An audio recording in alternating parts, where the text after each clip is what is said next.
Você já trabalhou com ETP? Você sabe o que é um ETP? Bom, aqui eu vou ensinar você os 7 passos que eu criei para você elaborar um ETP ideal, tá bom? Vem comigo!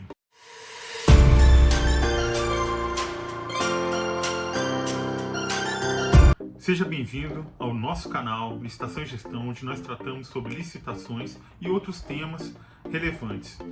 Para quem não me conhece, meu nome é Frederico, sou servidor público federal há 26 anos e leciono nessa área desde 2013.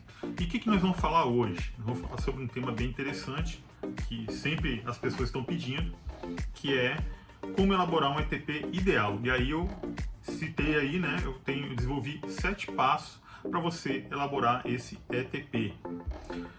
Antes de mais nada, a gente tem que entender o que é um estudo técnico preliminar. Lá no artigo 6º, inciso 20 da Lei 14.133 de 2021, traz a definição de estudo técnico preliminar. Ele fala que é o primeiro documento da fase de planejamento operacional, obviamente, já falei isso aqui em outros vídeos. É nele que vai estar a análise entre o que a administração pública está tendo de necessidade e como essa necessidade vai ser atendida, a melhor solução para atendimento daquela necessidade, e ele vai servir de base para a próxima etapa do planejamento, que é a elaboração de um anteprojeto, um termo de referência ou um projeto básico, E no final ele vai trazer essa solução que presume seja a melhor diante da pesquisa, do estudo que foi feito de forma aprofundada. Então vamos a um exemplo aqui. Vamos supor que eu estou querendo preservar os meus alimentos e comecei a me preocupar com isso. Comprei um apartamento, ou aluguei um apartamento, tá? Eu preciso preservar os meus alimentos de alguma forma. É claro que isso passa invariavelmente por uma solução de refrigeração, que é uma coisa comum no dia a dia há muito tempo. Todo mundo pensa em comprar uma geladeira ou tem uma geladeira em casa. Mas qual seria a melhor geladeira para mim? Eu vou ter que analisar o tamanho, a parte da geladeira, a parte do freezer da geladeira, o tamanho da minha família, quanto que eu preciso, quanto que eu consumo por mês em termos de alimento que precisam ser refrigerados, o espaço dentro do meu imóvel que vai caber essa geladeira, o meu orçamento também conta. Então tudo isso vai ter que ser pensado. E aí eu vou finalmente pesquisar na internet, ver os tipos de geladeira que tem disponíveis no mercado, os modelos, as marcas, Vou pesquisar a satisfação dos consumidores, se eles estão satisfeitos ou não estão satisfeitos com aquela marca. Vou na loja pessoalmente, vejo como é que a geladeira é pessoalmente, que dá uma diferença também. E aí eu vou tomar a decisão de comprar a geladeira que melhor me atende. O ETP é mais ou menos isso. Você vai pegar um documento, você vai descrever todas essas etapas, vai ter que analisar tudo isso, a sua necessidade e qual é a melhor solução para atendê-la. É importante lembrar aqui que a elaboração de um estudo técnico preliminar não é uma coisa trivial. Na maioria das vezes, dependendo do objeto, é uma coisa um pouco mais complexa que exige uma exploração maior.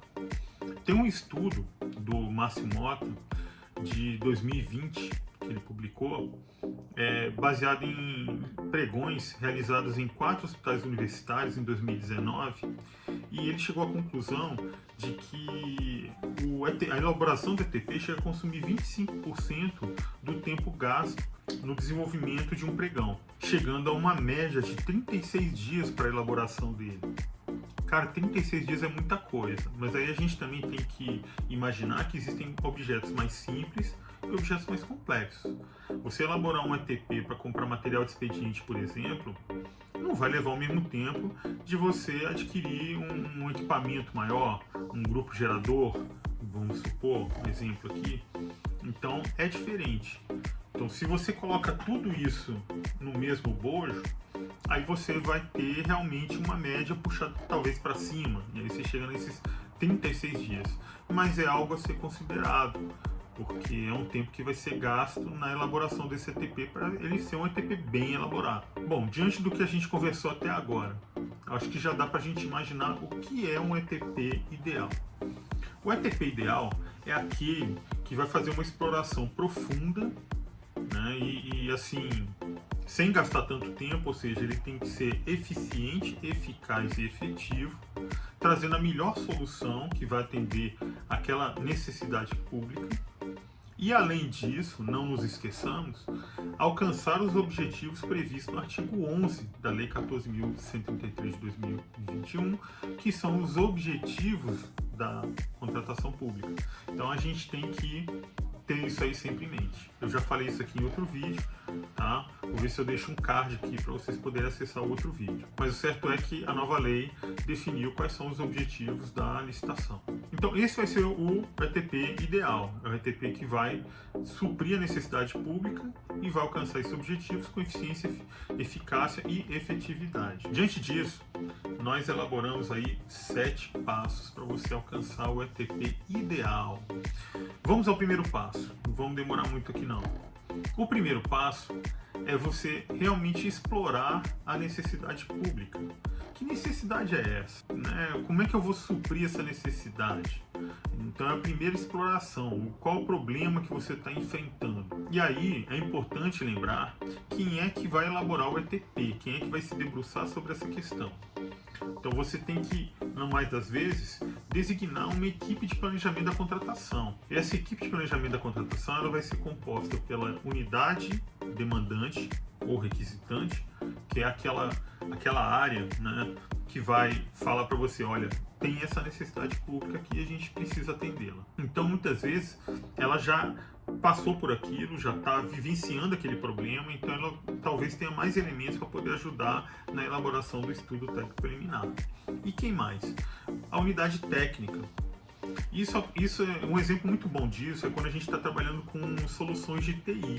Então você tem uma área requisitante, mas que muitas vezes não conhece muito bem da parte técnica, porque é uma solução de TI. Aí você tem que ter um servidor da área de TI junto dele para poder estudar bem a situação e poder delinear uma melhor solução para aquele problema.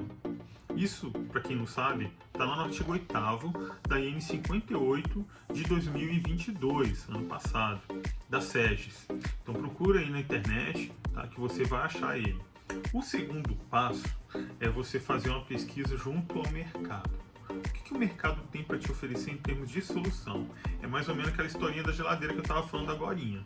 Você vai e uma hora você vai para a internet, vai procurar qual que é a melhor geladeira e tal, o que tem disponível no mercado, quais os tamanhos, quais são as capacidades, voltagem, tudo isso conta. Então é exatamente essa etapa, você ir para o mercado consumidor ou produtor e pesquisar isso aí para poder encontrar as soluções, o leque de possibilidades que você tem ali para poder solucionar o seu problema. Uma forma de você conseguir fazer isso além da pesquisa mesmo, ou você entrar em contato com produtores ou vendedores, é você poder fazer uma consulta pública. A lei te permite isso hoje.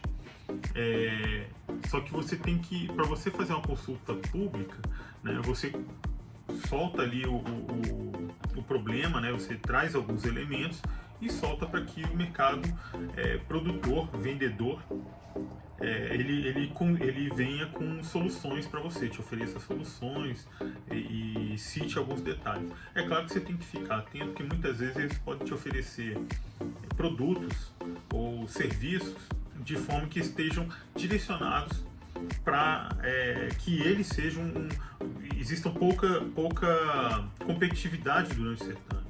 E nós sabemos que isso é proibido, é rechaçado há muito tempo. E nós temos, inclusive, princípios lá no artigo 5º da Lei 14.133 que fala sobre isso. Você tem que ampliar a competitividade. O que mais que você pode fazer também para poder pesquisar o mercado fornecedor? É você abrir um prazo de 8 dias úteis para um chamamento público. Aí você marca uma data, um local e tudo, aí tem um prazo mínimo de 8 dias úteis, as empresas vêm e conversam, soltam o edital direitinho, estabelece regras para o diálogo, e aí você colhe lá as informações, os questionamentos, para você poder construir a sua solução, a que melhor atende à necessidade pública. Dito isso, nós vamos para o terceiro passo.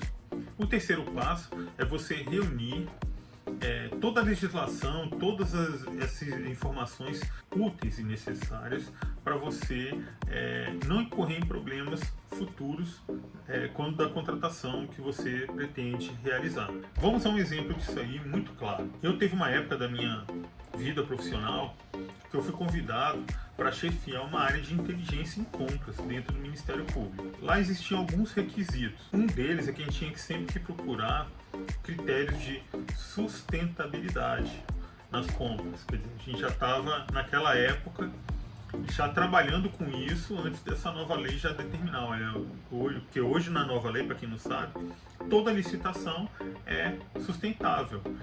Quando você não tem um critério de sustentabilidade que é possível inserir na sua contratação, essa é uma exceção. Naquela época a gente já tinha essa preocupação. Numa determinada situação eu precisei de comprar algum produto confeccionado em couro. Couro não é sustentável. Então o que eu fiz? Eu tive que fazer uma ampla pesquisa de mercado e tal, e aí eu descobri que existe inclusive couro de tilápia. Eu procurei um monte de tipo de produto que poderia me atender e que fosse mais sustentável. Lá pelas tantas, eu cheguei ao ponto do couro vegetal.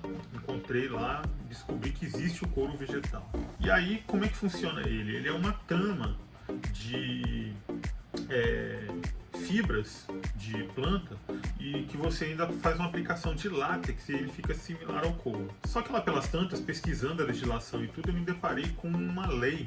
Eu vou colocar aqui, eu não decorei essa lei, mas eu me lembro que ela é de 1965 e que ela proíbe que eu utilize o termo couro para objetos similares a ele. Eu não posso usar esse termo couro, chamar ele de couro, mesmo que eu chame de couro vegetal. Então a gente teve que adaptar a descrição do objeto para poder não transgredir essa norma. Inclusive falava que é crime você fazer esse tipo de coisa. Então como é que eu coloquei? Para melhor entendimento eu coloquei lá material confeccionado com trama em fibra vegetal com aplicação em látex similar ao couro. Então a gente usa de algumas artimanhas às vezes para poder contratar ou adquirir um bem para atender uma necessidade pública. Esse é só um exemplo, tá, gente? Foi uma coisa muito pontual, uma coisa específica lá, e aí a gente saiu dessa forma. O quarto passo é você pegar a contratação anterior, se teve, que às vezes você está realmente comprando ou contratando um serviço que é inédito, mas muitas vezes a administração pública já teve uma contratação anterior e você já está se preparando para comprar contratar de novo aquele serviço. Então, como é que você faz? Você vai lá no processo anterior, pesquisa ele, analisa todos os problemas, as deficiências enfrentadas, para você corrigir isso na próxima contratação. O fiscal, técnico ou administrativo, ele tem a obrigação de registrar em relatórios, dentro do processo, todas as intercorrências que foram enfrentadas durante a gestão do contrato e a fiscalização do contrato. Lembrando que a diferença entre o fiscal técnico e o administrativo é que o técnico ele vai analisar o objeto mesmo, se ele está sendo cumprido. E o administrativo vai ver mais a documentação da empresa. Em linhas gerais é isso, eu não vou ficar entrando em detalhes, não é o objetivo desse vídeo aqui. Lembrando, inclusive, que é possível que esses fiscais participem da elaboração desses instrumentos da fase de planejamento da licitação. E, na verdade, essa possibilidade que está prevista lá na IN 5 de 2017, que foi recepcionada pela IN 98 de 2022, ele está lá no artigo 21, inciso 1º, a linha D. E essa possibilidade, na verdade, eu enxergo como uma obrigação, gente. Eu acho que seria muito salutar que esses atores da parte da contratação pública, eles participem realmente da fase de planejamento da contratação, porque você evita maiores problemas na nova contratação. E essa parte de você registrar no processo todos os problemas, todas as intercorrências que você vai observando durante a execução do contrato, isso é fundamental, porque ele vai gerar um insumo riquíssimo para você melhorar a sua próxima contratação. E isso sim é fazer gestão de riscos, tá, gente? Isso aí é o cerne, é o ápice, é a melhor coisa da gestão de riscos. E é aí, nesse ponto, que você está fazendo, está efetivando nas suas contratações públicas todo um processo de melhoria contínua, tá? Em homenagem ao Edward Deming, que, quem não sabe, foi um cara que pensou nesse processo de melhoria contínua. Vamos para o quinto passo. É interessante, né, uma vez que você já tem uma ideia da solução que você vai seguir, como é que você vai trabalhar isso, você pesquisar outros termos de referência, outros ETPs. Hoje está muito mais fácil, porque hoje nós temos o ETP digital instituído pela IN 58 de 2022, e nós temos também o TR digital. Está tudo lá no Compras.gov, para você que usa o Compras.gov, está tudo lá disponível. Então você faz uma pesquisa, você acha outros TRs e outros ETPs, e aí você pode comparar com o que você está trabalhando, se é alguma coisa similar e tal. E aí você vai explorar isso, você vai ver se a contratação foi adiante, se houve uma empresa contratada, se o objeto, o contrato, a execução do contrato ocorreu de forma regular, e se as empresas vencedoras do certame, ou que ganharam um processo de dispensa ou inexigibilidade, se elas têm algum tipo de sanção que foi aplicada em cima delas. Isso é fundamental. Então você vai ter que fazer toda essa pesquisa, todo esse estudo. Com base nisso, nós chegamos ao sexto passo, que na verdade podia ter feito um passo só, mas eu resolvi desmembrar. O sexto passo é, ainda em cima dessas contratações que você explorou, você pegar o edital e ainda entrar no Compras.gov e ver a ata, ver se houve impugnação, se houve recurso durante o certame, para você poder evitar esse tipo de transtorno na sua contratação. Então você já joga todas essas informações dentro do seu estudo técnico preliminar, porque tudo isso vai servir de parâmetro, de elementos fundamentais para você fazer uma contratação melhor do que a que os outros órgãos públicos fizeram. E aí você melhora dentro da administração pública como um todo. E aí nós vamos para o sétimo e último passo.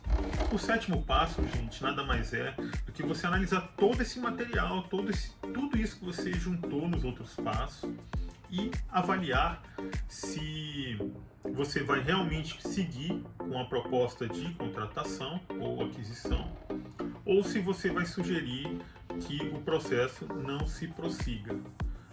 Claro que esse documento tem que ser assinado por todos aquelas pessoas que estão fazendo parte da equipe de planejamento da contratação, e vai ser submetido à autoridade competente, que via de regra é o ordenador de despesa, e ele que vai tomar a decisão com base nesse relatório, que é o estudo técnico preliminar. Então é aí nesse final que você vai sugerir qual o caminho a seguir, podendo haver inclusive discordância entre as pessoas que estão participando da elaboração do estudo técnico preliminar. Isso é normal, isso acontece, e é importante que tudo isso esteja registrado lá. Eu já trabalhei com elaboração de estudo técnico preliminar, e eu já fiz oficinas sobre isso, né? E por incrível que pareça, o maior problema que eu observo, tanto quando eu faço oficina, quanto quando eu estou trabalhando com isso, é que as pessoas têm uma dificuldade em identificar, em diferenciar o que é necessidade e o que é a solução da necessidade. A solução, gente, a solução da necessidade vem depois, tá? Você tem que primeiro focar no problema para depois você chegar na solução. Senão você limita muito o seu campo de visão. Por exemplo, eu já tive fazendo oficina onde o colega, né, o aluno estava lá pensando, professor, eu pensei aqui num problema. O problema é a contratação de serviço de vigilância armada. Não é, gente. Isso não é o problema que você está enfrentando. Isso aí é a necessidade, isso aí é a solução, né? A necessidade, o problema que você está enfrentando é o seguinte: é você proteger pessoas transeuntes do teu órgão e bens públicos que estão ali dentro, né, do teu espaço físico que você está instalado. Então, como é que você vai proteger isso? Aí você tem várias soluções: vigilância armada, vigilância desarmada, postos, né, de 12/36, tem vários tipos de postos. E além disso, você pode optar também por não ter postos. você pode optar por você ter a vigilância eletrônica, 24 horas. E aí você coloca lá um acordo de nível de serviço, onde você estabelece como é que vai ser prestado aquele serviço. Então, assim, tocou alarme, a empresa que está prestando o seu serviço, ela tem que aparecer lá com o vigilante, com o pessoal de segurança, tanto tempo depois que foi acionado o alarme, no mínimo. Então, você estabelece isso. É uma outra solução, tá?